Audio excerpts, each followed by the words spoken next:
explaining all of this are certainly worth repeating one more time, and perhaps many more times after tonight. The Republican Party is an organized conspiracy for the purposes of maintaining power for self-interest and the self-interest of its donor class. There is no fidelity to the American ideal or American democracy. Leading off our discussion tonight is Steve Schmidt, a former Republican strategist and co-founder of the Lincoln Project. He is an MSNBC political analyst. And Steve, your words, I want to make them the wallpaper behind me of this show, because what I constantly get outside of this show when people talk to me is that they always want to know why. Why is this happening? Why is Mitch McConnell doing this? Why doesn't Mitch McConnell have people in Kentucky who need help? Why is he doing this? And your explanation yesterday stopped me in my tracks, as I said here last night. And it does seem to explain everything that we're talking about in terms of what Washington Republicans were up to today, both with the Supreme Court and with the refusal to move on COVID relief.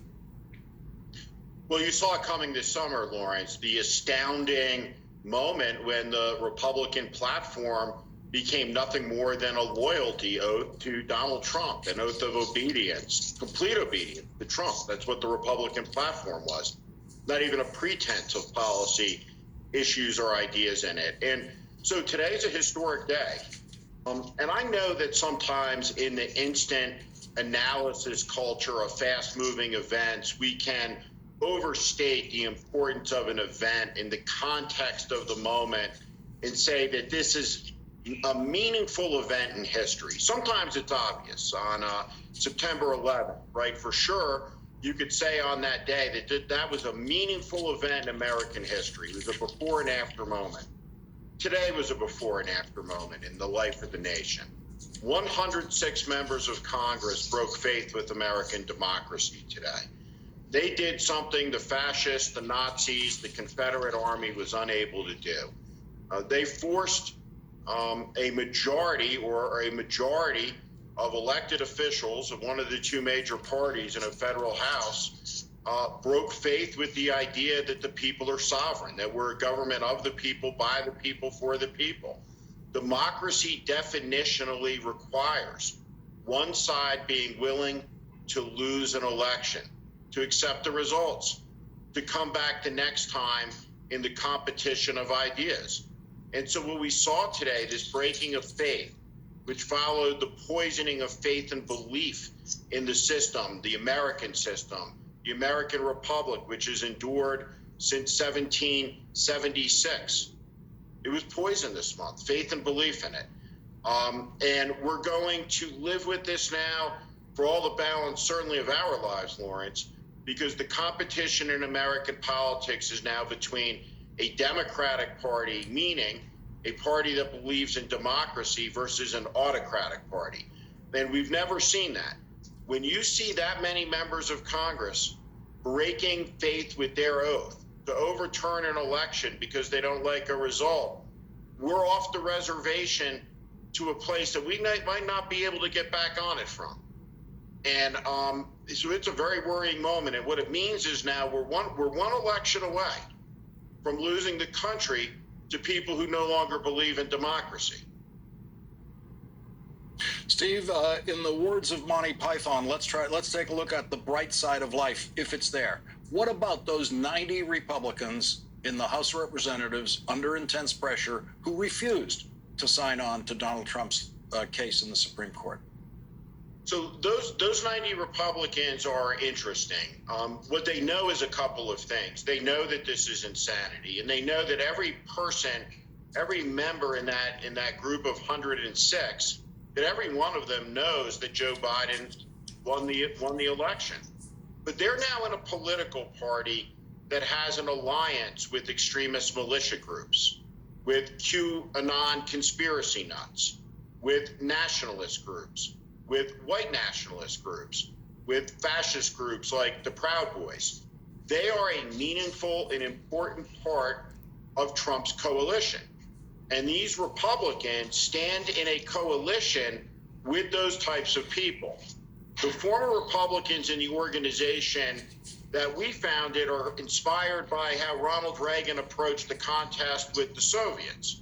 He was asked, where are you trying to get? And he said, we win, they lose. There could be no accommodation with these people. You can't accommodate the Proud Boys. You can't accommodate these racists and white nationalists, and they can't be part of a political coalition. There's only two ways to win a fight. You can win a fight through submission or through exhaustion. Submission, think Germany and Japan in 1945. Exhaustion, think the United States and Saigon in 1975. We must bring these forces, those parts of the Trump coalition, to submission through electoral defeat, which is why it's so important to maintain this broad yet fragile Biden coalition, because they have to be beaten until association with them becomes so toxic that you have no chance anywhere, at any time, any place in this country to win an election. And that's going to take many years. But 90 people are now going to be looking at 106 people at the House lunch. And 106 people are extremist autocrats now, right? They're not Republicans in any traditional sense. They've profoundly broken faith with the idea that is most central to this country, that the people are sovereign. We don't have a king here. We don't have an emperor. We don't have a military junta. What we have here is government of the people, by the people, for the people, the world's oldest constitutional republic. And its greatest miracle is that every 4 years, uninterrupted, by civil war, by world war, by assassination, by Great Depression, the story of the country is renewed with 35 words, the presidential oath. And then our story begins again. The people renew every 4 years the life spring of American democracy by deciding who leads us. Until this moment, we all agreed about this. The fight in the country's history hasn't been whether this was a good idea or not. It's been about who gets to participate in it.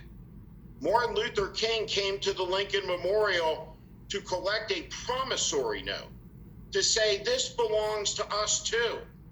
The American idea and ideal is for all people.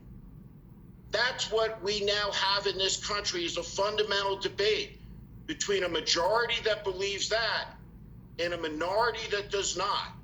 But that minority, because of redistricting and gerrymandering and the structure of the Electoral College, runs the race with a significant head start. So we are in very, very dangerous hours. We now have an internal threat to freedom and liberty in this country, the likes of which we have never, ever seen in our history. 106 members of Congress today decided to do away, in essence, with American democracy. It was as historic a vote that has ever taken place under the Capitol dome. And without question, in our entire history, there has never been a more un-American vote than the one cast today on this question.